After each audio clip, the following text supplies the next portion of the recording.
Hallo Leute, ich möchte mal auf ein Problem eingehen, das ich hier gerade jetzt mal in meiner Werkstatt habe. Hat sich so ganz spontan ergeben. Der Kunde hat gestern, wo ich bei ihm war in der Firma, gemeint, er hätte wieder dasselbe Problem wie vor einem Jahr. Da war er schon mal mit seinem Transporter hier. Und dazu habe ich auf YouTube auch gar keine Videos gefunden oder Hinweise. Und deswegen dachte ich, mache ich mal ein Video.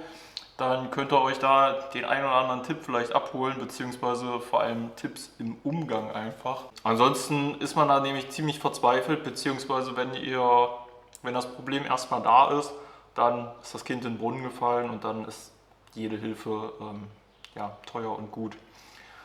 Ja, worum geht's? Hier war ein Magnetschild drauf, beziehungsweise die rückwärtige Schicht ist immer noch drauf.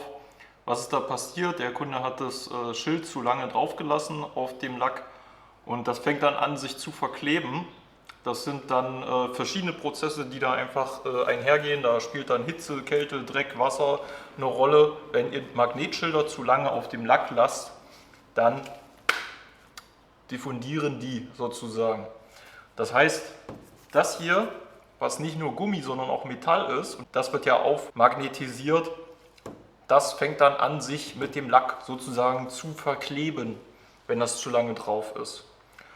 Und dann habt ihr genau dieses Problem, das geht einfach nicht mehr ab. Ihr kriegt das ganze Schild nicht mehr ab. Es haftet, es ist wie hart verklebt und da hilft euch eigentlich fast gar nichts.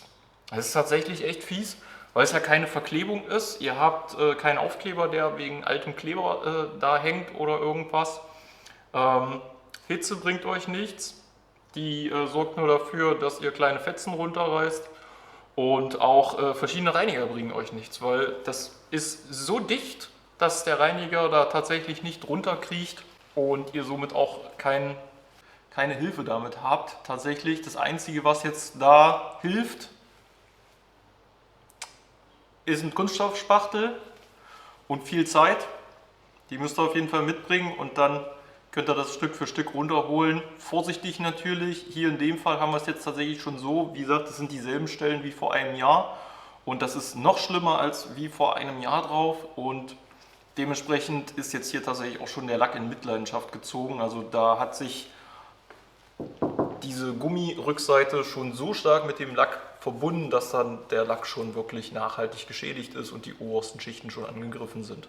Ansonsten habt ihr so eine Abmattierungen.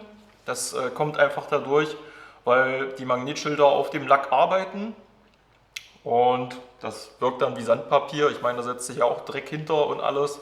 Ihr reinigt die wahrscheinlich nicht jedes Mal vorher und ihr reinigt auch nicht die Oberfläche jedes Mal vorher, wo ihr es drauf tut. Das wäre gut tatsächlich für den Lack. Und so hat man dann nach kürzester Zeit versaute Stellen auf dem Auto. Wenn man sich da einfach nicht an die Tipps hält, Tipp ist hier tatsächlich von vielen Magnetschildherstellern abends ab und vor allem immer sauber drauf und den Lack immer nachpflegen, auch mit Politur immer nachpflegen, die Stellen, wo es drauf ist, dass ihr immer eine vernünftige Oberfläche habt. Bei besonders heißen Tagen immer überlegen, ob er es wirklich drauf tut, weil umso heißer die Sonne da drauf schaut, umso mehr verbindet sich das Ganze. Ja, dann habt ihr natürlich umso schneller den Schaden. Ich werde mich jetzt ranmachen, werde das in mühsamer Kleinarbeit noch abpopeln und dann polieren wir nochmal drüber, damit die Oberfläche nicht ganz so furchtbar hinterher aussieht.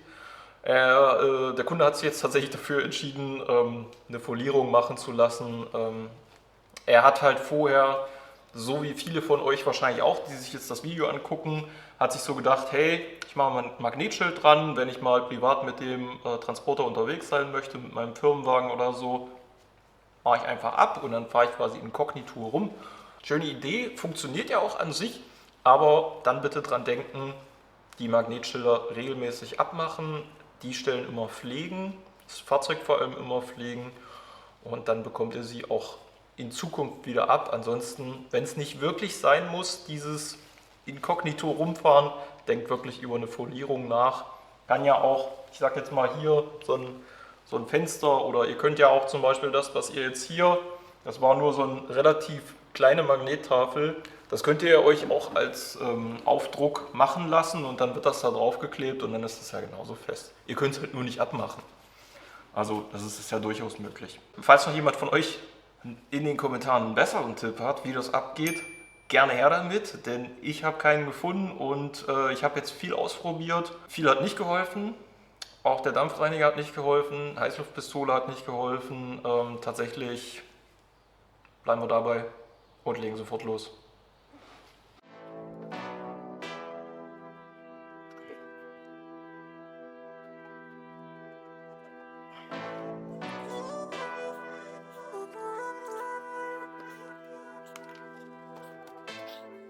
Ihr seht es jetzt hier drauf, hier sind Stellen, da ist es noch blank, also da ist es quasi nicht verklebt gewesen und dann gibt es andere Stellen, das sieht jetzt hier so dunkel aus, da war es verklebt. Dasselbe seht ihr auch hier drauf, an manchen Stellen ist es glänzend, da hat sich das noch nicht verbunden und an anderen Stellen hier, wo so eine Wellenstruktur ist, gucken. Also hier war es jetzt noch nicht verbunden. Und an den anderen Stellen ist das dann halt verbunden. Ihr seht dann halt diese Wellenstruktur. Das kommt davon, dass man halt den Spachtel so, den könnt ihr nicht durchschieben. Das geht halt nicht, weil das ist viel zu flächig verbunden. Und ja, habe ich jetzt in 1 runterbekommen. Das ist natürlich ganz gut. Ansonsten, ihr dürft nicht zu viel ziehen, ihr dürft auch nicht zu viel drücken. Mir ist eben auch bei einmal drücken hier so eine Plastikklinge zerbrochen. Da immer aufpassen, nicht dass er dann hier, wenn er hier so eine scharfe Kante dann mit Wucht in den Lack rammt, selbst dann oder auch dann passiert natürlich ein Schaden. Das wollen wir natürlich nicht haben, wir wollen immer schonend arbeiten.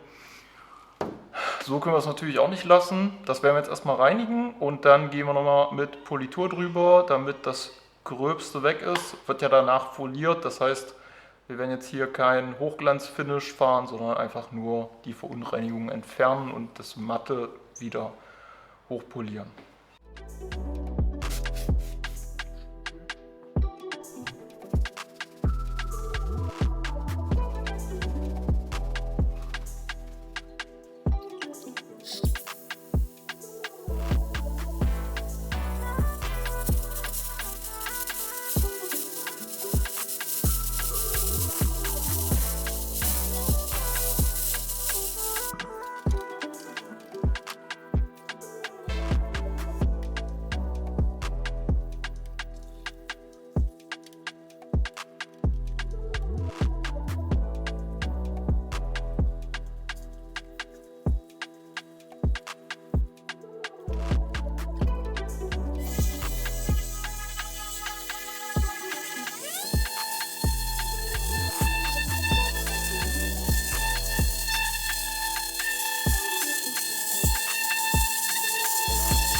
Die Fläche sieht jetzt erstmal wieder okay aus, auf den ersten Blick.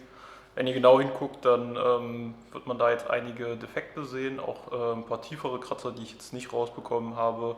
Wie gesagt, es ging darum, jetzt einfach nur noch mal ein vernünftiges Finish hinzubekommen, diese ganzen mattierten Stellen wegzubekommen und den ganzen Dreck wegzubekommen. Das ganze Auto hätte es mal nötig, aber darum ging es ja hier jetzt nicht. Hier ging es jetzt wirklich nur darum, diese Magnettafeln restlos wegzubekommen und abzubekommen. Und nochmal der Hinweis, überlegt euch gut, ob ihr euch solche Magnettafeln holt. Nichts gegen diese Magnettafeln, aber am Anfang macht man das vielleicht noch regelmäßig, dass man die dann ständig ab und dran macht, aber vielleicht auf Dauer macht euch das dann doch keinen Spaß. Für alle, die diese mal dran machen, für ein Event, sage ich jetzt mal, ist das auf jeden Fall eine gute Sache, weil dann könnt ihr es einfach an euer Fahrzeug kleben, also magnetisch pappen und dann danach wieder restlos entfernen, alles gut. Aber halt fürs dauerhafte dran lassen, das sagen auch die Hersteller euch, sind die nicht geeignet. Für dauerhaft sind andere Sachen, da wären halt Folien und so besser und da auf jeden Fall auch die Empfehlung von mir.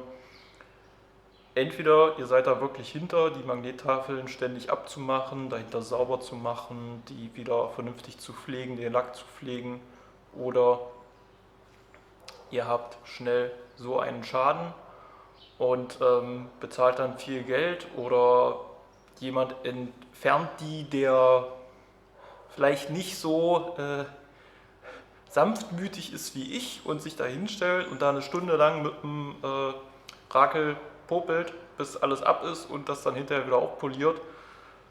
Der Folierer, zu dem der Kunde dann hin will, der meinte, er nimmt eine Flex und schrubbt die dann runter und dann hätte es alles neu lackiert werden müssen und dann wäre es natürlich auch alles exorbitant teuer geworden. Das ja, ist nicht zu empfehlen. Gut.